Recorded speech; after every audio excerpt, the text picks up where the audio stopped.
Muy buenos días, amigos y amigas de una Sol de Rojas y otra Sol de Arena. No sé si podemos decir gracias a Dios, hoy es viernes, pero en Maracaibo hay que decirlo con mucho cuidado porque aquí vivimos de apagón en apagón. La crisis eléctrica en Maracaibo no termina nunca y lejos de solucionarla, el gobierno sigue irresponsablemente echándole la culpa a otros. Ahora fueron unos robacables, que eran más que robacables, eran buzos, porque se introdujeron en el lago y se llevaron el cable sublacustre. Una cosa insólita, yo no sé si eso puede hacerse, es decir, que unos robacables entren al lago, se sumerjan en sus aguas profundas y realmente oscuras, porque el lago está lleno de suciedad en el fondo, y corten el cable sublacustre y se lo lleven, ¿me entiendes? Así nomás, que ahí produjo un apagón de unas cuantas horas, ¿no? Incluso hay algunas zonas que todavía no tienen energía eléctrica. El señor Mota Domínguez, que es el ministro de Energía Eléctrica, lejos de presentarle al pueblo una respuesta transparente, clara, sincera, ¿no? Nos sale con el bendito saboteo, con el cual estamos hasta la coronilla, porque desde la iguana, el rayo pelado, el francotirador que se dedica a explotar los transformadores, ahora nos sale con los robacables. Que en Maracaibo hay robacables, eso sí es verdad, pero que haya producido un apagón semejante, eso no es verdad. Pero bueno, este gobierno está acostumbrado a andar sobre la mentira, olvidándose que lo más cercano a un régimen democrático, y Jorge Rodríguez ha dicho que no hay democracia de mayor avanzada que la venezolana en América Latina, pero obviamente lo más cercano a la democracia es la transparencia, y este es un gobierno lleno de opacidades, es un gobierno opaco, nadie sabe realmente qué es lo que hace, hacia dónde va, cuál es la ruta, cuál es la hoja de ruta que tiene este gobierno, porque prácticamente todo parece conducirnos hacia el abismo, ¿no? Y en Arena, buenos días a toda la audiencia de Una Son de Rojas y Otra Son de Arenas. Hoy viernes 20 de abril. Hoy es día después del famoso... Del famoso 19 de abril, porque más adelante vamos a hacer unas particularidades sobre ese 19 de abril. Yo lo que te quería significar es que además de que nos pueden ver a través de Global Televisión, por supuesto que es la señal matriz, nos pueden ver a través de Multivisión en todo lo que es la zona de Machique, de la Villa del Rosario, y esa zona agrícola y pecuaria del Zulia. Nos pueden ver a través del canal 36 de Intercable, nos pueden ver a través de Matrix, que son los portadores de la señal de Global Televisión, una señal renovada y potenciada en este año 2018. Y también se pueden comunicar con nosotros a través de la mensajería de texto, a través del 0414-360-0320 y a través de la cuenta Twitter de quien les habla, @ellibrero. A través de eso nos pueden hacer llegar sus mensajes.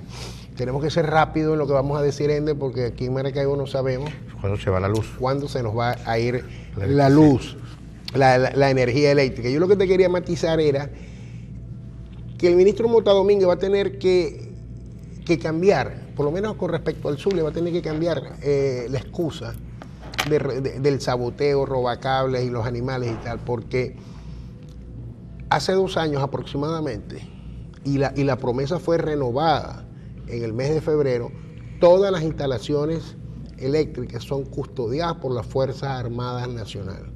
Entonces, si los saboteos persisten, siendo custodiadas las instalaciones eléctricas por la Fuerza Armada Nacional, una de dos, o la Fuerza Armada Nacional no está cumpliendo con su deber, no funciona, o sencillamente los saboteadores son los mismos efectivos de la Fuerza Armada Nacional que ponen a custodiar las instalaciones eléctricas.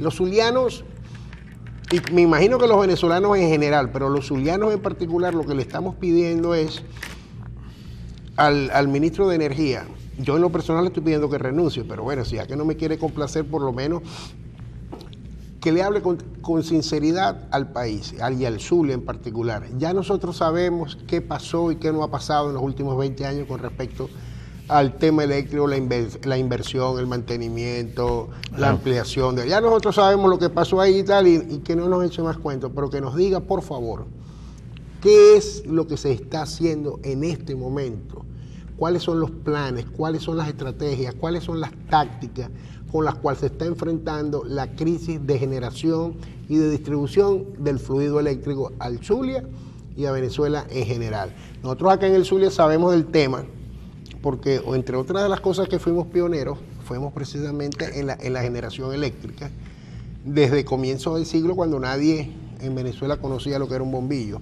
En el Zulia ya lo teníamos, y tuvimos una empresa modélica, como lo fue en el BEN, que siempre tenía sus pequeños problemas, sí, los tenía, pero ellos los resolvían, y los resolvían con rapidez, y uno veía a la infraestructura física y humana de Enelven trabajando día a día por mejorar el servicio eléctrico. Sí, además lo que se le está pidiendo es que nos hable con la verdad y nos diga, estamos haciendo esto y tal día o en tanto tiempo se habrá normalizado el...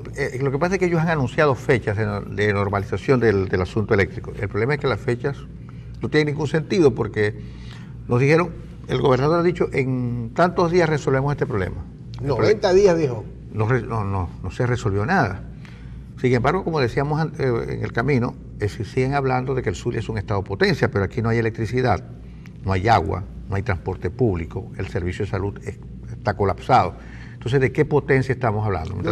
Y no solamente eso, que el gobernador, el día que teníamos la crisis más aguda de energía eléctrica, que fue el día miércoles 18 de abril, el gobernador del estado estaba en Caracas reunido con el ministro Bielma Mora.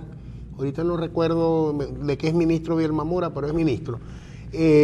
Reunido estableciendo las condiciones necesarias para que se permita la exportación desde el Zulia, de los productos zulianos para el mundo entero. Entonces yo me pregunto, como dices tú, y todo enmarcado dentro de un plan del gobernador de que lo llama Zulia Mía Potencia. Entonces yo me pregunto, ¿cómo puede ser el Zulia potencia? ¿Cómo puede ser el Zulia exportador de nada hoy día, cuando el estado Zulia, como bien decías tú, es un estado que no tiene energía eléctrica, que no tiene agua, que no tiene gas, que no tiene transporte? Eso es nada más que para mencionar 4 aspectos necesarios, además de que no tenemos seguridad jurídica, además de que no tenemos reglas claras de juego. Claro, y no hay tampoco divisas, ¿me entiendes? Es un estado sin efectivo. El alcalde de Maracaibo un día se levanta y dice, les voy a pechar los ingresos brutos del sector comercio y empresarial del año anterior con el 1%, y después se los cobro a punta de pistola. O sea, ¿cómo yo creo que van a tener que cambiar la consigna, porque yo creo que nosotros no somos, de lo único que podemos ser potencia es del abandono, del hambre, de un karma que tenemos impresionante, porque esto es un estado, y sobre todo esto es una ciudad que parece no tener el cariño de nadie. Una ciudad que está abandonada, es una ciudad realmente terriblemente fea, además, ¿no? Llena de basura, a oscuras, la inseguridad, un montón de cosas que tienen que ser resueltas, que tienen que ser corregidas.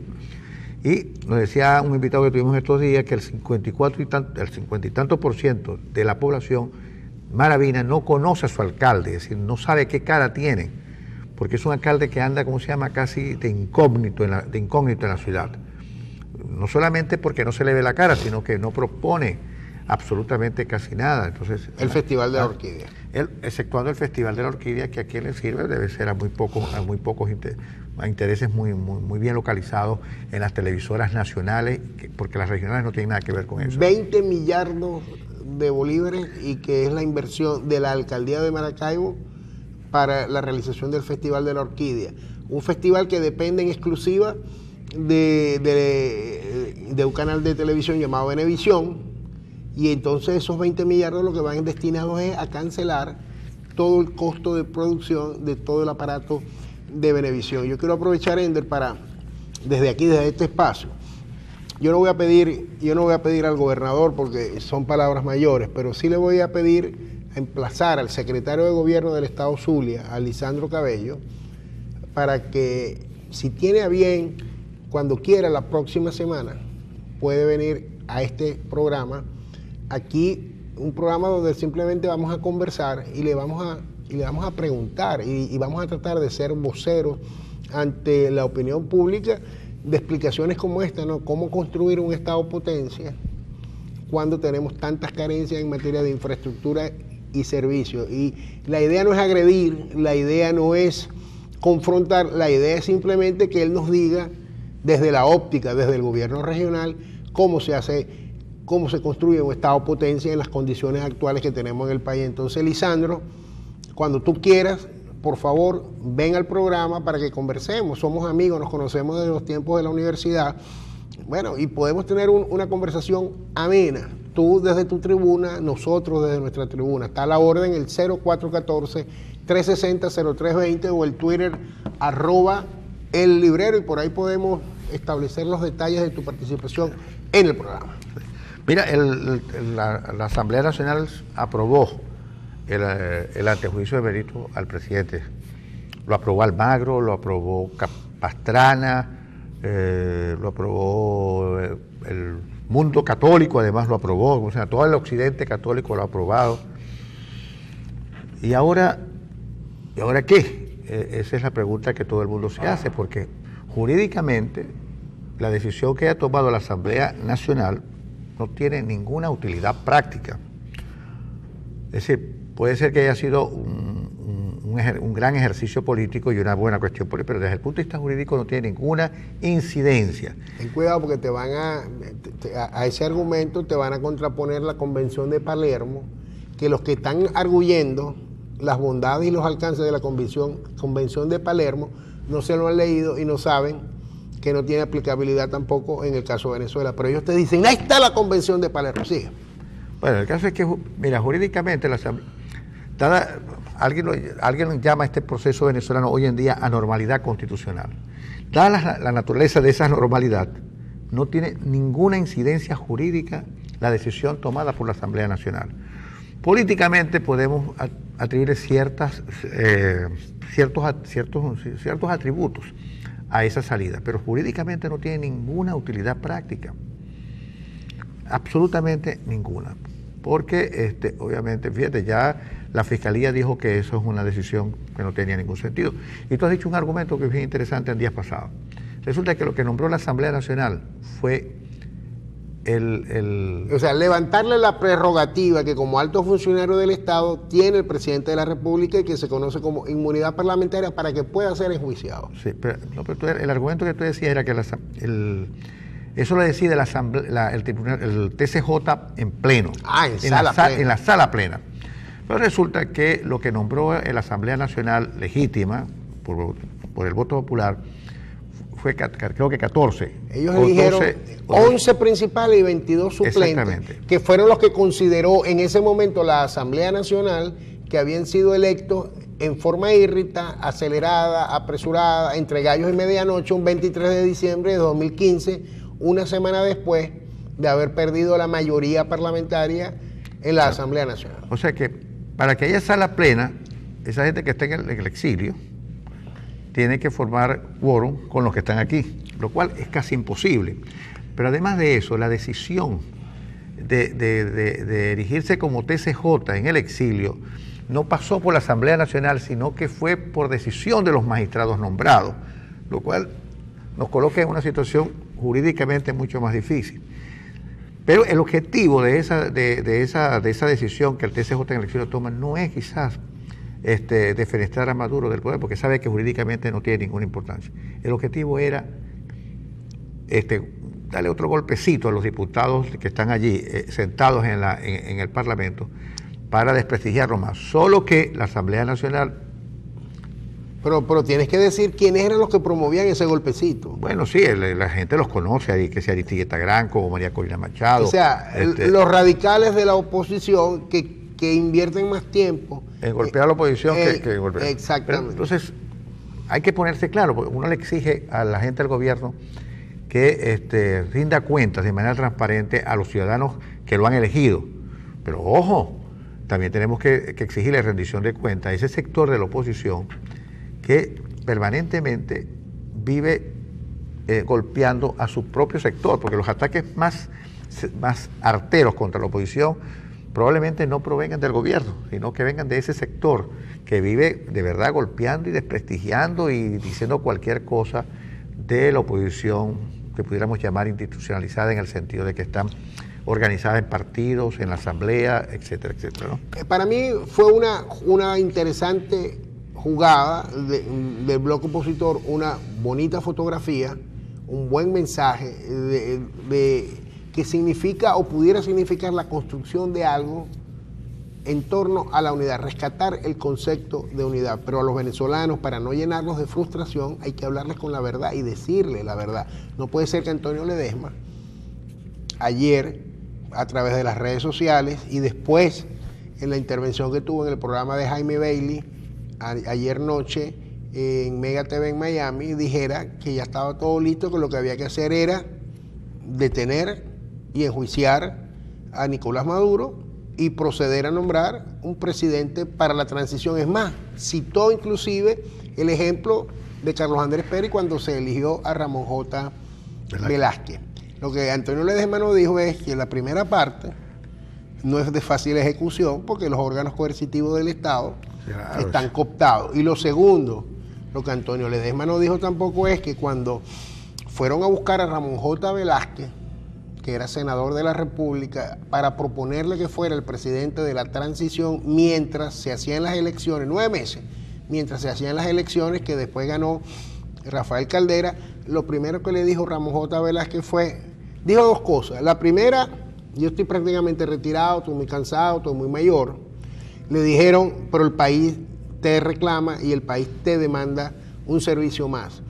Y dicho esto, lo segundo que agregó Ramón J. Velázquez es, ok, yo le digo que sí, pero lo primero que me tienen que traer es un acuerdo donde todos los actores y todos los factores están de acuerdo en que yo sea y que yo asuma las riendas, porque yo no les voy a decir a ustedes que sí ahorita, para que mañana Alberto, María, José o Pedro salgan a hacerme oposición. Entonces, todos los partidos y todos los actores, en aquel entonces hubo que tener la bendición del grupo de los notables, adicionalmente, estuvieron de acuerdo en que Ramón J. Velázquez fuera, se pusieron de acuerdo. Es decir, en la política siempre es de ponerse de acuerdo y de construir mayoría. Es que, no se puede hacer política si no es de esa manera, ¿no? Significa negociar, pactar, acordar, pero aquí esas son palabras casi que son terribles además. Tú mencionas la palabra negociar, acordarse, y ya eres un traidor en potencia. Es decir, tú no puedes sentarte a una mesa, por ejemplo, con Nigma Evan, porque a Nigma Evan lo tildarán de traidores los suyos, los que antes, de los cuales él formaba parte, y los opositores te dirán traidor a ti. Entonces, yo creo que en política es necesario, es decir, es un problema ¿cómo te digo yo?, de realismo confiando, tener confianza en otros.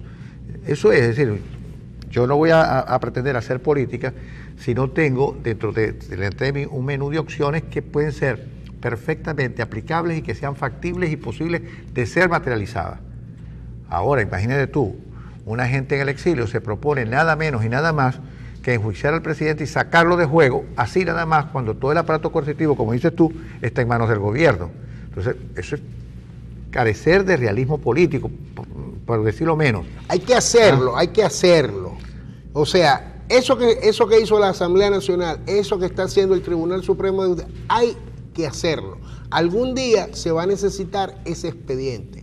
Lo que no se puede hacer es hacerlo y decirle a la gente que eso, ya está, que esto es soplar y hacer botella.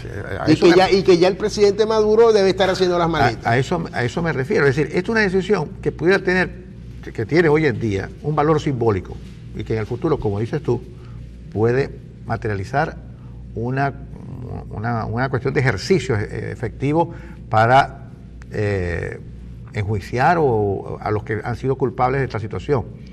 Poder simbólico puede tener, pero operatividad jurídica no la tiene. Y entonces la gente, algunos voceros, le dicen a la gente, quédense tranquilos porque este es el día de. El martes 18, el miércoles 18 de abril va a ser el día D, porque vamos a resolver los problemas. No es verdad.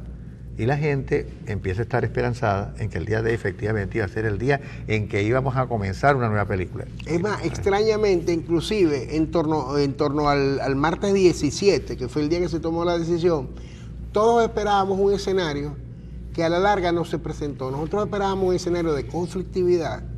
Nosotros esperábamos un escenario donde a los diputados les iba a costar entrar inclusive al Parlamento, y no lo vimos. Es decir, una forma como que el gobierno nacional como que decidió dejar que el trámite se realizara lo más normal y lo más natural posible, de forma tal de que no tuviera tanta trascendencia como se le quiso dar. Como en el sector del chavismo también se cuecen habas, del chavismo madurismo también se cuecen habas, a lo mejor un sector muy importante dentro del chavismo madurismo, que tiene influencia y ascendencia, no le interesó comportarse como acostumbra, porque le convenía que ese tipo de medidas se aprobara en el Parlamento Nacional para sus cálculos, para su aritmética y para sus estrategias internas en el corto, mediano y largo plazo. Pero como tenemos que identificar el canal, sí, porque ya son las 7 de la mañana, creo, mejor vamos y regresamos con este punto, porque como digo, dentro del chavismo madurismo también se cuecen habas. Sí. Vamos a la pausa y regresamos enseguida. Sí, señor.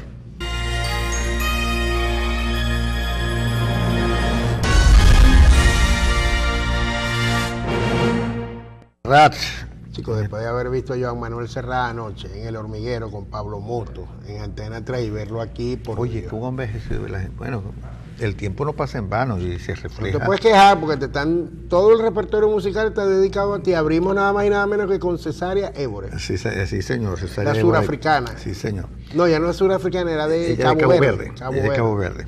Cuando ella se murió, alguien me preguntó, ¿quién era esa señora? Y le dije, el único que en esta ciudad, en este estado y quizás en este país la conoció, su música, su repertorio, Ender Arena. Y en efecto, le pregunté, me dijo, sí, cómo no, y me dio toda la biografía de ella. Mira, Ronald, pero estábamos comentando... Estaba comentando que en la acera de enfrente, en la acera del chavismo madurismo, también se cuecen habas. Y yo decía que a lo mejor una de las tendencias internas del chavismo, que le hace la vida de cuadrito a diario a Nicolás Maduro, otra tendencia dentro del chavismo, que es la de Diosdado Cabello. Lo que pasa es que Diosdado embiste, pero no ha logrado construir la mayoría sólida con la cual desplazar al presidente Maduro. Pero a lo mejor a esa tendencia o a otra tendencia dentro del chavismo madurismo le interesaba, de cara al futuro, le interesaba que eso ocurriera en la Asamblea Nacional, y como ellos son los señalados generalmente de ser los violentos, los que lideran los colectivos, las bandas armadas y todo ese tipo de cosas, a través de Freddy Bernal, nada de extrañar tendría que a ellos les convino que eso ocurriera en la Asamblea Nacional. Incluso enviaron a 2 de sus diputados, no de los más relumbrantes, pero enviaron a sus dos diputados, con lo cual inclusive hasta pudiera ser un reconocimiento tácito de la legitimidad de la Asamblea Nacional. Pero déjame agregarte, porque todo esto te lo quiero, para dejarte servida la mesa, porque todo esto te lo quiero dejar así plasmado en función de otro comentario que circuló que ha estado circulando con fuerza esta semana, y desde hace un tiempo, pero con fuerza esta semana, ayer 19 de abril en particular, es de la posibilidad de suspender la elección presidencial para el próximo, para fecha indefinida inclusive. Fecha indefinida debe ser el mes de diciembre, porque si alguien tiene fecha, es la elección presidencial de 2018, al igual que el inicio del nuevo sexenio presidencial. Posponer las elecciones, pero no buscando que aparezca un candidato de la oposición que legitime, no. Posponer las elecciones porque ellos internamente no se ponen de acuerdo. Hay tendencias que dicen que con Nicolás no se puede ir a la esquina. Nicolás y su tendencia dice que ellos son el hombre, que ellos son, con ellos es que persiste la revolución, y están confrontados por eso.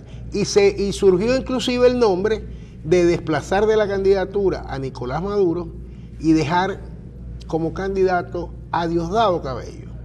Cosa que yo de entrada agarré y dije, cuidado y si eso no es una campaña de esas bolas que ponen a correr, como diciéndole a la gente, mejor se calan a Nicolás, porque malo conocido es mejor que bueno por conocer, porque Diosdado es peor. Diosdado tiene hasta una gaita ya, ¿no? Ya tiene una gaita, sí. Ya tiene una gaita. Yo creo, mira, no hay unidad interna en el chavismo, de eso estamos todos de acuerdo. Y se pueden producir desplazamientos internos de hegemonía de determinados grupos. Es decir, hasta ahora el grupo Maduro es el grupo hegemónico dentro de la revolución, dentro del aparato del Estado chavista. Pero ojo, el Estado y el gobierno es una unidad contradictoria y puede haber desplazamientos de ese grupo por otro. Eso es factible. Ahora, que se cambie la hegemonía de un grupo por otro no significa que se cambie la dinámica de la manera como se organiza el sistema político venezolano. Es decir, inclusive todo el mundo apuesta que si es Diosdado, el proceso se va a endurecer más bien. En todo caso, bueno, yo creo que un aplazamiento de las elecciones para cualquier fecha distinta a la del 20 de mayo sería una enorme derrota para Maduro y para Falcón también. Ambos saldrían afectados por el aplazamiento de las elecciones, sin lugar a dudas. No porque va a haber otro candidato de la oposición sino que a Falcón le conviene inclusive que las elecciones sean este 20 de mayo y no después.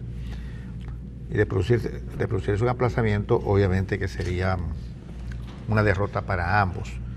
Y yo creo que sí, yo creo que se van a producir, porque como todo es tan fluido, se van a producir desplazamientos de hegemonía, no solamente del grupo de Maduro por otro grupo, sino que se pueden producir desplazamientos en el interior del factor fundamental del poder de Maduro, que son las Fuerzas Armadas. Esos desplazamientos pudieran venir por el impacto, primero, del reconocimiento de que ya hay núcleos de las Fuerzas Armadas que no son tan honestos en la gerencia de los recursos que les toca administrar, sino porque las Fuerzas Armadas, igual que el país, están cruzados vertical y horizontalmente por la profunda crisis que tenemos. Entonces, la crisis no solamente ha dividido al país, la división del país comenzó con Chávez mismo hace bastante tiempo. Y además, peor aún, Chávez legitimó el resentimiento, lo legitimó, le dio cédula de identidad al resentimiento. Y eso está allí, larvándose en la sociedad venezolana, y la crisis ha fracturado y fragmenta la sociedad venezolana, y no hay ninguna instancia que esté sólidamente concebida como una unidad monolítica. Y las Fuerzas Armadas, por supuesto, como cualquier dimensión de la sociedad venezolana, también debe estar partida por dentro. De tal manera que los desplazamientos de hegemonía de un grupo por otro pudieran sobrevenir, pudieran producirse. De hecho, lo que ocurre en PDVSA no es otra cosa que el desplazamiento de una hegemonía por otra.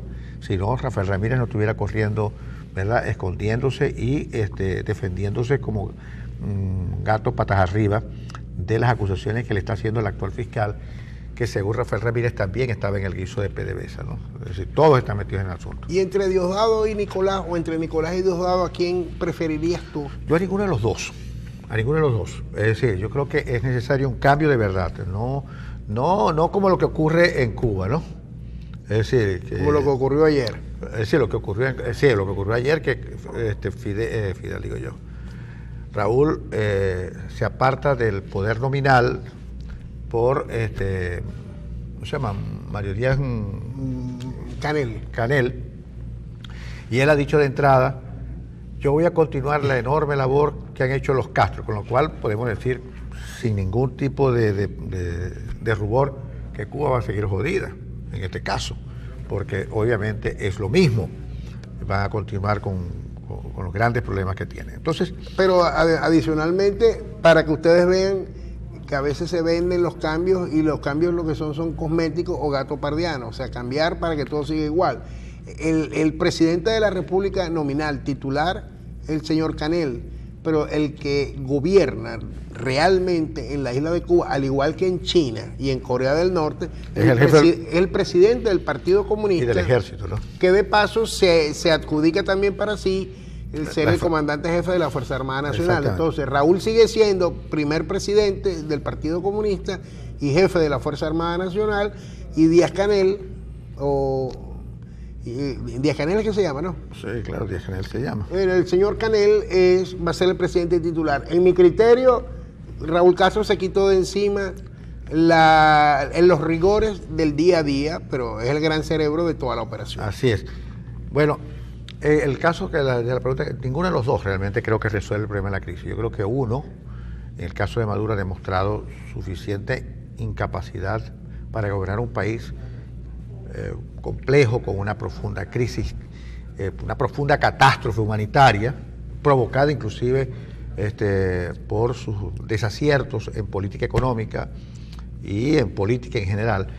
Y Diosdado es un hombre que proviene de las Fuerzas Armadas, con un criterio más o menos jurásico, es decir, con una visión de la política confrontacional, ¿cómo se llama?, donde el otro es un enemigo, al que inclusive hay que darle con un mazo.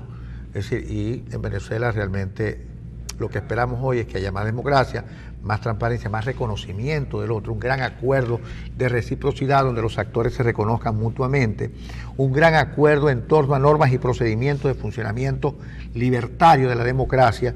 Eso es lo que esperamos los venezolanos. Ahora, del bagaje militar de Diosdado Cabello no esperes mucho tampoco, porque Diosdado lo que fue teniente, y ahora vía decretos y vía medidas de gracia llegó a ser capitán. Bueno, el caso es que... O sea que formación militar como tal no es mayor cosa. Sí, pero tiene el gen autoritario, ¿no? Claro, el yo mando y los demás obedecen. Exactamente. Entonces, de ninguno de los dos es posible que haya otra figura dentro del chavismo. María Gabriela. Es que pudiera... No, María Gabriela...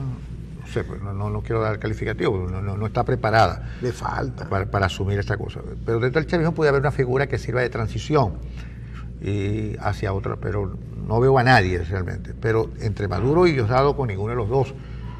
Y pudiéramos decir, como dirían los creyentes, Dios nos salve de tal situación, ¿no? Es decir, de continuar con esto, ¿no? El caso, chicos, es que Venezuela hoy, que toda América Latina crece, según el Banco Mundial. Incluso países como Santo Domingo y Panamá han dado un salto gigantesco en el crecimiento del Producto Interno Paraguay, Bolivia, Ecuador, Nicaragua han crecido en América Latina. La nota discordante la coloca Venezuela, la pone Venezuela. Sí, porque decir que en Haití no hubo crecimiento, eso es llover sobre mojado. Pero es que lo hubo también. Sí. Es que lo hubo también en Haití, crecimiento económico. La nota discordante la pone Venezuela, que distorsiona prácticamente el ciclo de crecimiento económico de América Latina, porque en los últimos 3 años el Producto Interno Bruto de Venezuela ha caído en 40%. Imagínense ustedes. Entonces, ustedes se imaginan un país, ojo, todo esto, imagínense ustedes que todo esto, a pesar de que el precio del petróleo no está bajito, el precio del petróleo se ha recuperado. Ajá. Incluso con respecto a enero. Hoy tenemos petróleo a $65 el barril. Lo que pasa es que no tenemos suficiente petróleo. Sí. Pero imagínense ustedes con el precio del petróleo a un precio más o menos decente, $65 el barril, nosotros estamos viviendo la peor crisis humanitaria que hemos vivido en toda la historia del país. Imagínense el tamaño de la incapacidad y de la ineptitud de los que nos gobiernan. La guerra económica. Que no hemos podido superar este problema. La guerra económica. Pudiera ser la guerra económica. No, aquí no hay guerra económica, que la única guerra la tiene el gobierno contra los empresarios, contra la sociedad en general. Una sociedad que no tiene efectivo. Nos tienen bloqueados. Sí, bueno. Nos tienen bloqueados todos los recursos. Ayer el secretario del Tesoro de los Estados Unidos, en una medida de esas intervencionistas de nuestra política interna y externa, agarró y dijo: el que negocie con Venezuela se mete en problemas con el gobierno de Venezuela, claro, se mete en problemas con los Estados Unidos. Sí, bueno, el problema es que las sanciones de Estados Unidos, las sanciones de Europa, las sanciones de otros países de América Latina, comenzó mucho después de que esta crisis nos empezó a liquidar, casi como Estado Nacional. Porque aquí lo que está en peligro es el Estado Nacional. Es decir, imagínense ustedes un país que tiene inseguridad jurídica, inseguridad personal, inseguridad simbólica, donde no hay efectivo, donde no hay electricidad, donde no hay comida, donde no hay medicina, porque de todas las crisis la peor es del sector salud. Y hay gente todavía muy afecta al gobierno, que cree que estamos viviendo en el paraíso. Aquí hay un señor que está insultándonos desde esta madrugada, diciéndonos cualquier cosa. Ahora yo le pregunto a este señor que nos insulta, pero tiene unos insultos que además, fíjate que yo que soy ligero de lengua, no me atrevo a decir las groserías que nos ha dicho. Yo le pregunto si él vive mejor ahora que como vivía hace 20 años. Estoy seguro que no. Estoy seguro que cuando él va a comprar un cartón de huevos, probablemente no, a menos que sea un tipo que sea enchufadísimo y tenga un enorme sueldo que no lo tiene casi nadie en Venezuela. Enchufado no es, porque los enchufados hasta ahora están durmiendo. Están durmiendo. Y durmiendo bien, plácidamente, placenteramente, porque han tenido una cena increíble. Y les espera un desayuno por todo lo alto. Entonces, bueno, ¿por qué? Bueno, porque los gobiernos autoritarios o los gobiernos de cualquier signo no solamente se mantienen por la fuerza, se mantienen porque generan ideología también, y generan compromisos ideológicos, y generan compromisos de afectos y todo lo demás. Este es un señor tocado afectivamente por el gobierno, y él cree que esto es lo mejor del mundo, a pesar de que un 80% de la población dice que está pasando hambre. Pero él tiene derecho a creer eso. Pero él tiene derecho, y además está bien que siga insultándonos. Claro, le quiero agradecer, o le quiero decir que hay gente que merece cierto respeto porque ya no está con nosotros, claro. Está muerta. Entonces, pero si él hiciera el esfuercito de escribirlo en un lenguaje televisivo, hasta le leemos los mensajes. Por supuesto. Pero tiene que pensar y tiene que escribir en un lenguaje que se pueda comentar en televisión en horario protegido después de las 7 de la mañana, donde hay niños y niñas y adolescentes posiblemente viendo la programación, ¿no? Pero para eso hay que pensar. Mira, Ender, y donde no la tienen fácil es en Nicaragua. El comandante Ortega tiene problemitas, lleva 2 días con la receta que todos conocemos, reprimiendo, censurando, cerrando canales, claro. Cerrando canales de televisión y emisoras de radio, y todo porque hay llevan 3, 4 días de protestas continuas que están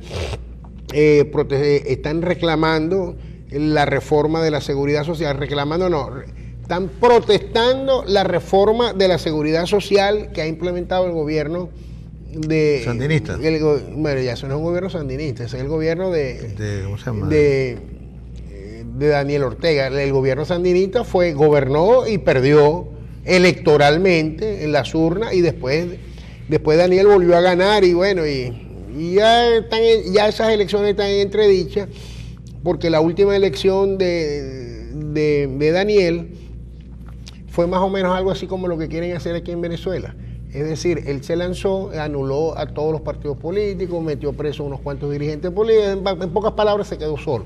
Pero bueno, las protestas sostenidas en Nicaragua son por el adelanto y la forma como se ha hecho la reforma de la seguridad social, y fundamentalmente, y las ONG están en alerta porque ya se reportan 33 heridos. Y claro, hablar de 33 heridos para nosotros es como decir nada, pues. Sí, y se denuncia la salida del aire de 6 canales de televisión independientes. Bueno, porque ese es el signo autoritario de gobiernos, de regímenes como estos, ¿no? Mira, la canasta básica familiar en Venezuela se elevó a 75 millones de bolívares. Es decir, que para usted hacerse de los productos básicos de esa canasta requiere la tontería de 58 salarios mínimos.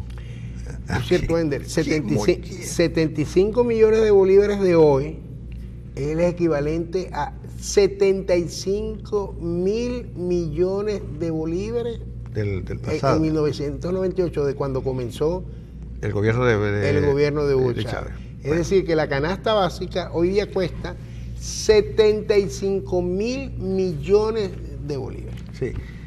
Bueno, pero mire, como todo tiene sus vueltas, si usted está corto de dinero, hay sitios donde se vende en efectivo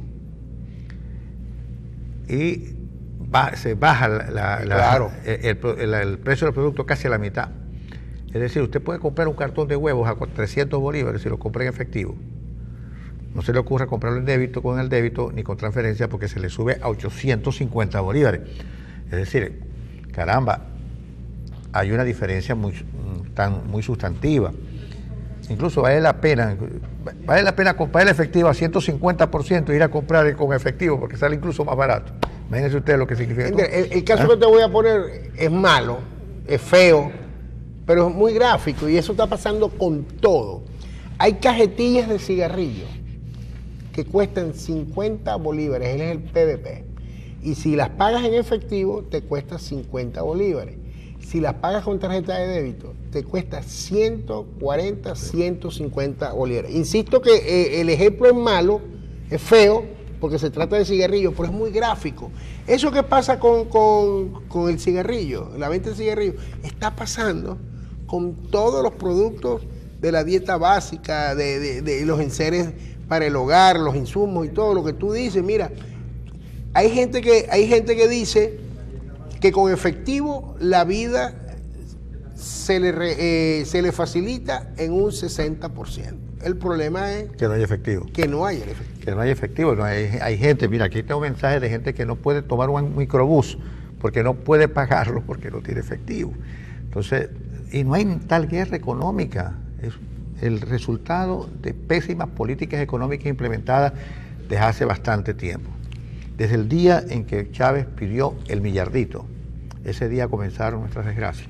Por cierto, en un país muy querido por ti, donde tienes grandes afectos, hiciste allá estudios y tal de posgrado, como es México. Ayer el Senado de la República de la República Mexicana aprobó un acuerdo diciendo que no reconoce el proceso electoral del 20 de diciembre porque no hay las garantías necesarias, ¿no? La Unión Europea, por vía de la comisionada, la señora Morgadini, también hizo un pronunciamiento muy fuerte y anunció más sanciones económicas para Venezuela. Bueno, así será. Ahora, usted tiene talento. Si usted tiene talento... ¿Pero talento para qué? Para cualquier cosa. Porque no lo especificó. El presidente no especificó para dónde uno desarrolla su talento y cuál es el talento que tiene. No, por ejemplo, Mario que tiene el talento para sacarme la piedra. Exacto. Diariamente. Por ejemplo, califica. Califica porque Mario es un señor talentoso, mueve las cámaras de aquí para allá, de allá para acá. Me saca la piedra. Te saca la piedra a ti. Prepárense porque ya viene el bono del talento nacional. O sea, por sacarme la piedra Mario va a cobrar. Sí, señor. 1 millón de bolívares para los talentosos. Así que en Venezuela hay 30 millones de talentosos. Yo no sé cómo va a ser el gobierno para poderle darle 1 millón de bolívares a cada uno de los venezolanos que tiene talento, porque aquí no hay nadie que no tiene talento. Todos somos talentosos. ¿Y cuándo lo van a pagar? Pronto. ¿No dio fecha? No dio fecha. No dio fecha, pero pronto viene el bono del talento. Inscríbase ya. Se inscribe ya. Mira, ahí está. Ahí tiene efectivo el hombre. Tiene efectivo. Enchufado. El bono del talento nacional. Enchufado. Seguramente lo irán a dar antes del 20 de mayo. Si las elecciones esté preparado porque ese bono viene. El bono del talento nacional. Es un sorteo. Es un sorteo. Es decir, entre los talentosos. Imagínate tú. Bueno, yo doy fe de que tú no... Ahora, yo tengo mala suerte para el juego y para las loterías y para los sorteos. Yo no voy a salir allí. Además, yo no tengo talento absolutamente casi de nada, así que yo no aplico en esa cuestión. ¿Hay mensajes en Der Arena? Muchos. Hay muchos mensajes. Buenos días. ¿Qué información tienen ustedes sobre los rumores de la intervención del Banco Banesco? Yo no tengo información. No, hay muchos rumores. El presidente de la República lo único que dijo fue, dentro de unos anuncios económicos que hizo ayer, es que a la Sudebank estuvieran alerta con Banesco y con el BOD por el tema del efectivo, del manejo de efectivo. Sí, eso es cierto. Buenos días. Dios les bendiga. Felicitaciones. Mira, una cosa, para poner un ejemplo, las personas que traen, digamos, cebolla de los Andes para Maracaibo, que suelen venir los fines de semana para poner su mercadito. Los gochitos los llaman. Sí, lo que llaman los gochitos. Llegan los jueves. Esa gente puede mover de dinero en efectivo en banco, bien sea Banesco, bien sea BOD, una buena cantidad, y deben tener en sus cuentas corrientes una buena cantidad de dinero. Una buena cantidad de dinero. Ahora, Sudebank y otras autoridades, inclusive en la Dirección de Inteligencia Militar, le pone el ojo a esas cuentas enormes por la movilización que tiene dinero. Ahora, tienen que investigar mejor, porque si este señor que trae cebollas y las vende en el mercado y que tiene una cuenta corriente consono con su negocio, va a ser intervenido porque ¿de dónde saca tanto dinero? ¿De dónde se maneja tanto dinero? Estamos mal. Hagan la investigación previa, a ver si es legitimación de capitales, si es dinero venido de fuentes totalmente ilícitas o no. No, pero aquí le caen encima a cualquier cuenta que maneje. Pero para que estén tranquilos los televidentes, los espectadores, de lo que se trata es una investigación no por la estabilidad económica del banco, que no tiene nada que ver. Que no tiene nada que ver y está fuera de duda. Es el tema de cómo algunas mafias enquistadas dentro de esos bancos, de sus trabajadores, se prestan para el mal manejo del tema del dinero en efectivo. Que a usted le dicen que no hay, pero a los demás le dicen que sí hay a cambio de una módica comisión. Exactamente. Un mensaje antes de ir al corte. Buenos días, Dios les bendiga y felicitaciones por su programa. Yo no he podido comprar mis pastillas para la tensión porque están demasiado costosas, y eso es verdad. El Aprovel, el Valsartán, el Osartán, el Tantán, no se pueden comprar de lo cara que están. Sí, señor, el Asaltán, ¿me entiendes? No se pueden comprar de lo cara que son las pastillas. 14 pastillas pasan del billón de bolívares en algunos casos. Así que vamos a una pausa y regresamos enseguida.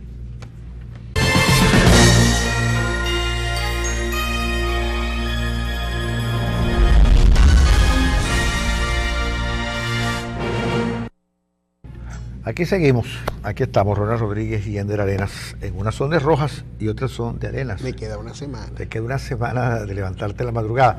Oye, tú sabes que yo te he contado de que la semana pasada he buscado la librería a la que yo iba normalmente en Maracaibo, que estaba en el Sambil. La Nacho la quitaron definitivamente, ya cerró sus puertas, y quedaba Tecniciencia, que tenía un buen local en el Sambil. Desapareció de pronto ahí y se fue a un huequito que había ahí en una de las salidas del Sambil. Resulta que también cerró. Entonces, en Maracaibo creo que queda la librería de siempre, que es la Europa, Costa Verde. Quedan la red de librerías Europa y la red de librerías Aeropuerto, más la técnica El Quijote. Sí. Claro, es decir, la librería por antonomasia en Maracaibo es la Europa de Costa Verde. Ahí va, bueno, si usted quiere conseguir algo, vaya para allá. Todavía lo poco que puede quedar. El asunto es que las librerías en Maracaibo cerraron las librerías importantes que traían cosas y novedades literarias y todo lo demás. Bueno, empezaron por irse las grandes editoriales que estaban acendradas en el país, se fueron. Todo lo que es Random House, lo que es Alfaguara, lo que es Santillana, todo eso se fue. Santillana quedó en Venezuela, pero solamente en el área de textos escolares. De textos escolares, sí. Y Planeta sí quedó, pero con esfuerzos mínimos. Sí. El caso es que no tenemos, hoy en día, leer una novedad literaria aquí cuesta mucho, porque uno, si no viaja, no puede, o está en las redes, pero la oferta también no es de primera en algunos casos. No, ya va. Editorialmente hablando, la oferta es de primera. Lo que pasa es que también tiene sus costos, y son costos en dólares que hay que pagar con tarjeta de crédito. Y uno no puede tampoco. Exactamente. Entonces, bueno. No, el método que utilizan otros es el que no es lícito. Exacto, el que no es lícito, ese sí está restringido en el sentido de que no todo lo que uno quisiera encontrar aparece, pero por las vías regulares, por los canales regulares sí. Bueno, el caso es que, pero en el mundo, oye, incluso ya la Feria del Libro en Colombia comenzó en Bogotá. Sí. Y en España también. El lunes es el día del libro. Sí. Yo le comentaba a Ender cuando llegaba y le decía que mientras en Venezuela cierran las editoriales, en el mundo del libro gira.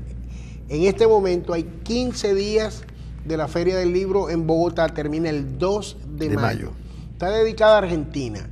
Van a tener la participación de 250 escritores en actividades varias. Hay 9 escritores internacionales, entre otros Mario Vargas Llosa, que por cierto está mañana en Bogotá. Y también está Emmanuel Carrère, un autor francés. hay Catherine Millet, otra francesa, una escritora. Es decir, la cita literaria del momento es Bogotá. Es Bogotá. Pero, el día 23, que es lunes, es el día del libro. Eso quiere decir que en España, por ejemplo, y en muchas partes del mundo, todo este fin de semana se va a estar celebrando el Día del Libro con presentaciones de libros, de autores, lanzamientos, novedades. En Barcelona, España en particular, se celebra lo que llaman ellos San Jordi, el Día de San Jorge, y que además entonces implica la costumbre, la tradición es regalar rosas rojas, chocolates y libros, y hay toda una feria editorial en las calles. Entre tanto, aquí en Venezuela no solamente se cierran las librerías, sino que yo te pregunto, ¿y la biblioteca pública del Estado Zulia? Oye, es un enigma, yo no sé si está abierta, yo veo que está abierta y gente entra y sale, pero yo no sé en qué condiciones está, porque yo realmente, incluso la última vez que fui no había ni siquiera aire acondicionado. Yo creo que es uno que es profesor universitario y debería proporcionar a sus estudiantes novedades, cosas importantes que se están discutiendo hoy. Les cuesta. Ser profesor universitario hoy no solamente cuesta porque su salario es muy bajo, sino porque además preparar una clase se hace muy difícil con la vieja bibliografía que uno tiene de los años 90 o a comienzos del 2000. Yo te confieso que estoy leyendo 2 voluminosas novelas, enormes, enormes.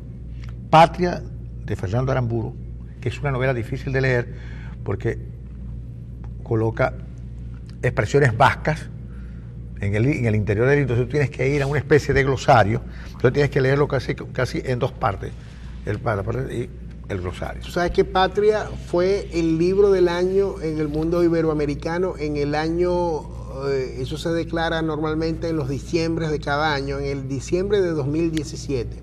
En diciembre de 2017 ya ese libro tenía un recorrido y había vendido aproximadamente 1,5 millones de ejemplares solamente en España. Bueno, las ventas se potenciaron de ese libro en 2018, luego en todo el recorrido de en 2016 y después en el recorrido de 2017, y todavía hoy es uno de los libros más vendidos en Iberoamérica y se considera la obra más completa y exacta para contar y explicar el problema del terrorismo vasco. Bueno, lo dificultoso es leerlo porque tiene un glosario aparte. Acaba de publicar un libro que es una suerte de autobiografía, Fernando Aramburu, sí, por cierto.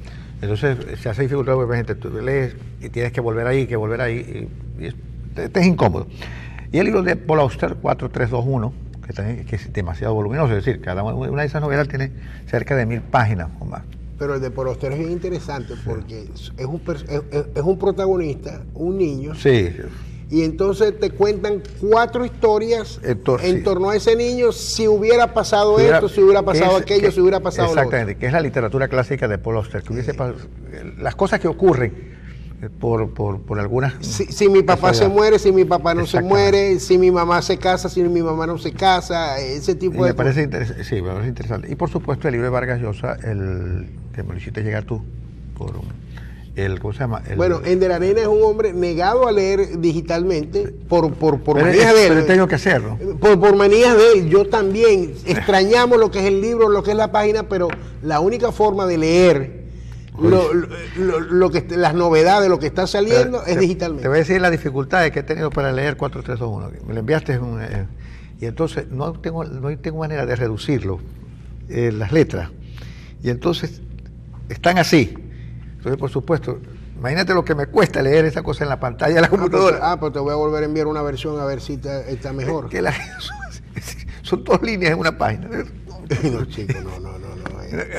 Esa fue la versión original, porque a veces yo me apresuro, porque es que resulta que los libros los lanzan X días y los lanzan en España a las 8 de la mañana en España. Y a las 4 de la tarde de Venezuela, es decir, las 8 de la noche, las 9 de la noche de España, ya yo los tengo en mi computadora. Entonces yo me pongo a enviárselos a mis amigos y tal, y a veces me pasan esas cosas. Bueno, te voy a enviar una mejor edición. Bueno, envíamela porque es verdad que me está costando mucho. Muy buenos días, con la evidente con la evidente situación actual, hasta ahora el sueldo irrisorio que deben el personal del Ministerio de Salud no ha sido cancelado, pero sí hay dinero para pagar esos humillantes bonos. Buenos días, ¿por qué el metro está pensando aumentar el pasaje en el Metrobús cuando este gobierno le ha regalado lo que es y lo que no es a otros países que tienen? Que me regala el pasaje a nosotros, es el que no le guste que se dirija a las oficinas del metro y le regala el sueldo. Bueno, pero un pasaje por 2.500 bolívares en el Metrobús es un regalo. Yo sé que todos la estamos pasando mal, pero también hay que pensar en el sueldo del transportista y en el mantenimiento de esas unidades autobuseras. Aquí dice, buen día, qué mullija, tal cosa, no digo lo que es. Y que si el cable acuático robado, que si el rey pelado, que si la iguana, el cachicamo, el francotirador. Yo previo a apagones he escuchado transformadores estallar, pero jamás disparos previos, así que eso es mentira del gobierno, no hay ningún francotirador. Y ahora hay que robar cables acuáticos. Es más caro el equipo de buceo y pagarle a un buzo profesional que el precio de mercado del cable. Ustedes tienen buen gusto musical. Pura crema, la dama de Saria Évora, la música agarra tremendo toque. Ya son dos. Cuando un cantante canta en español y se le sale el acento portugués. Ya son dos entonces que conocen a la señora. Es que es genial, Saria Évora. Me gusta. No, genial es la canción que cantó. No, además cuando canta, es decir, la versión del fado portugués es la morna africana. Una cosa deliciosa, nostálgica, lo que llaman los portugueses saudade, que no es melancolía, no es nostalgia, no es tristeza, es toda esa cosa al mismo tiempo. Pero ¿qué le puedes pedir a una persona que está viendo la gaita de Diosdado Cabello que se acuerde de Saria Évora? Por cierto, yo no tuve la oportunidad de decir, yo estoy leyendo también igual La llamada de la tribu de Mario Vargas Llosa, esa autobiografía literaria del Nobel de Literatura que está mañana en Bogotá presentando ese libro. También estoy leyendo en simultáneo, yo leo, acostumbro a leer 2, 3 cosas. Estoy leyendo una interesantísima novela, déjame chuletearme aquí porque se me olvida, una novela bien interesante, déjame que aparezca aquí, se me escapan los títulos, de tanto que tengo en la cabeza dando vuelta. Mira, por cierto, la semana que viene vamos a estar hablando del libro de Natalia Sánchez. Sí, Natalia Sánchez, nuestra amiga, sociólogo, qué sé yo. Una sociólogo que yo esperaba de ella, uno de esos ensayos reveladores. Sí, ella trabaja mucho el tema de la pobreza y de la... Y nos ha sorprendido escribiendo ficción. Ficción.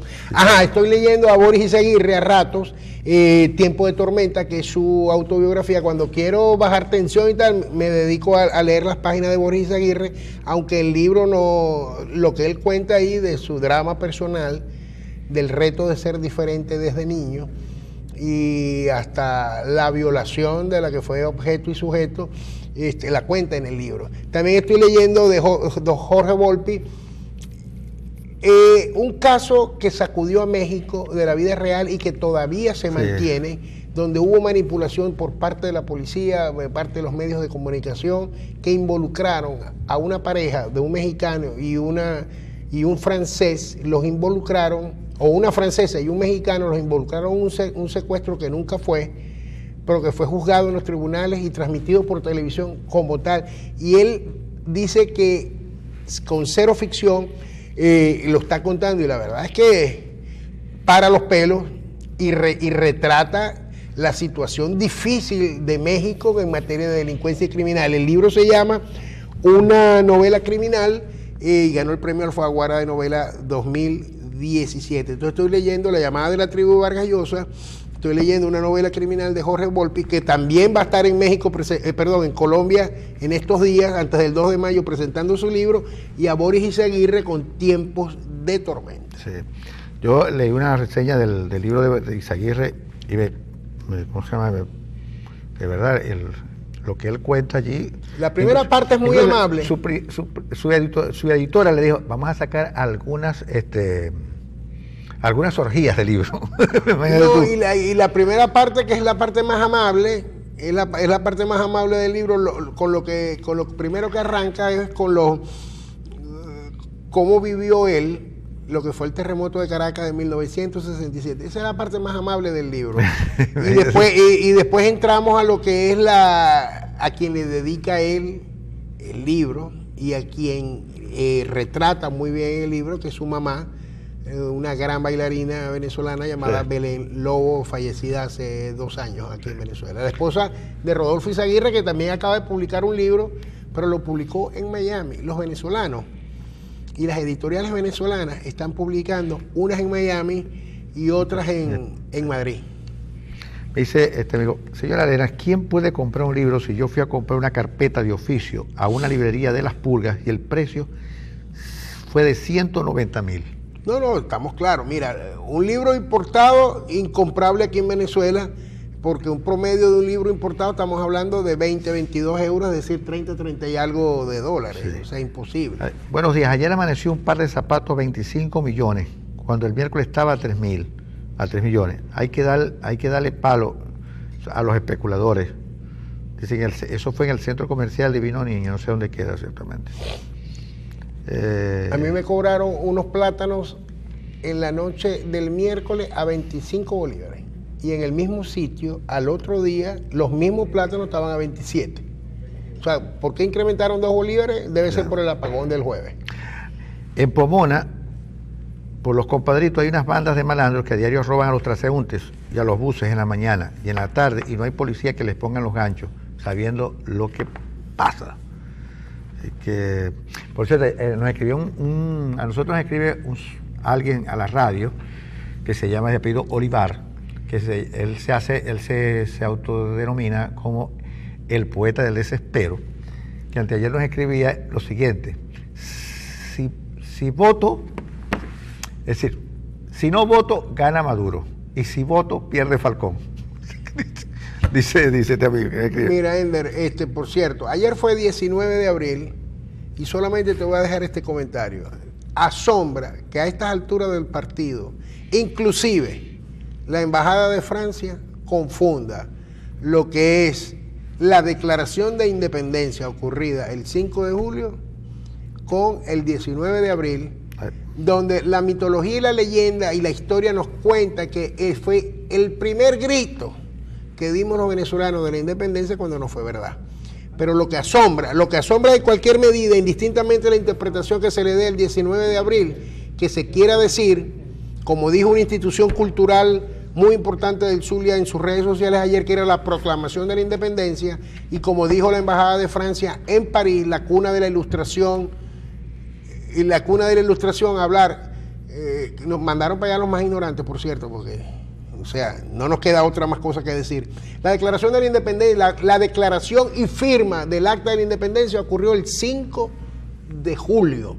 El 19 de abril lo que hubo fue un acto eminentemente capitalino, donde unos señores se enfrentaron y confrontaron para ponerse, para defender uno de los derechos de Fernando VII, rey de España legítimo por la gracia de Dios, o los que apoyaban a Pepe Botella, léase José Bonaparte, hermano de Napoleón, en aquel momento ocupando España. Sí, a lo mejor no es culpa tanto de las gentes, sino que a nosotros se nos contó una historia que es realmente...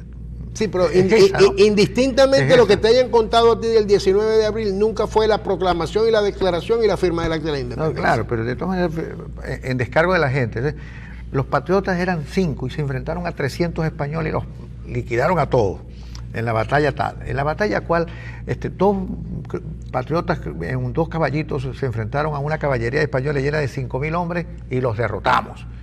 Entonces, bueno, esa es la historia. Esa es la Venezuela heroica de Eduardo Blanco, que a mí me sacó lágrimas y después descubrí que era la mayor hipérbole de la historia que se nos ha podido contar. Por cierto, parte de la historia que no nos cuentan. ¿Quiénes se reunieron, quiénes y para qué se reunieron alguna vez en Santa Ana? ¿Quiénes? Bolívar y, ¿cómo se llama? Y Pablo Morillo. ¿Para qué? Para limitar las bajas de la posible confrontación. Claro, Santa Ana no es igual que Santo Domingo. Claro. Exactamente. Mira, Jesús Leal, el lunes te complacemos con una gaitica de Ricardo Cepeda. Ahora no podemos porque nuestro musicalizador está en los medios. Está, ¿cómo se llama? Bueno, si vuelve. Sí vuelve. Él vuelve. Sí, se fue a casar y no ha vuelto. Él está en su propio matrimonio, ¿no? Y queremos felicitar aquí 2 felicitaciones ya para salir.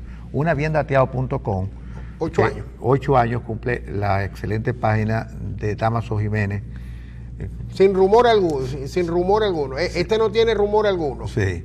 Piel Dateado cumple 8 años y el esfuerzo que hace Damaso Jiménez para sacar esa página es loable, es una cosa increíble. Titánico. Y titánico, exactamente. Así que un abrazo a Damaso y que realmente cumpla 10 años, 20 años, 30 años más.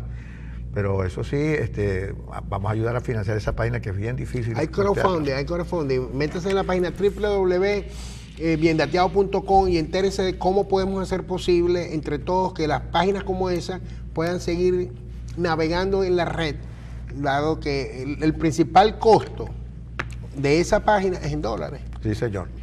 Y la otra felicitación, eran dos. Eran dos, chicos. Bueno, y felicitaciones, por supuesto, a Immanuel Bracho por las recientes nupcias que ha contraído y a su esposa también. Esperemos que mejore el gusto musical. Sí, señor. Hasta luego.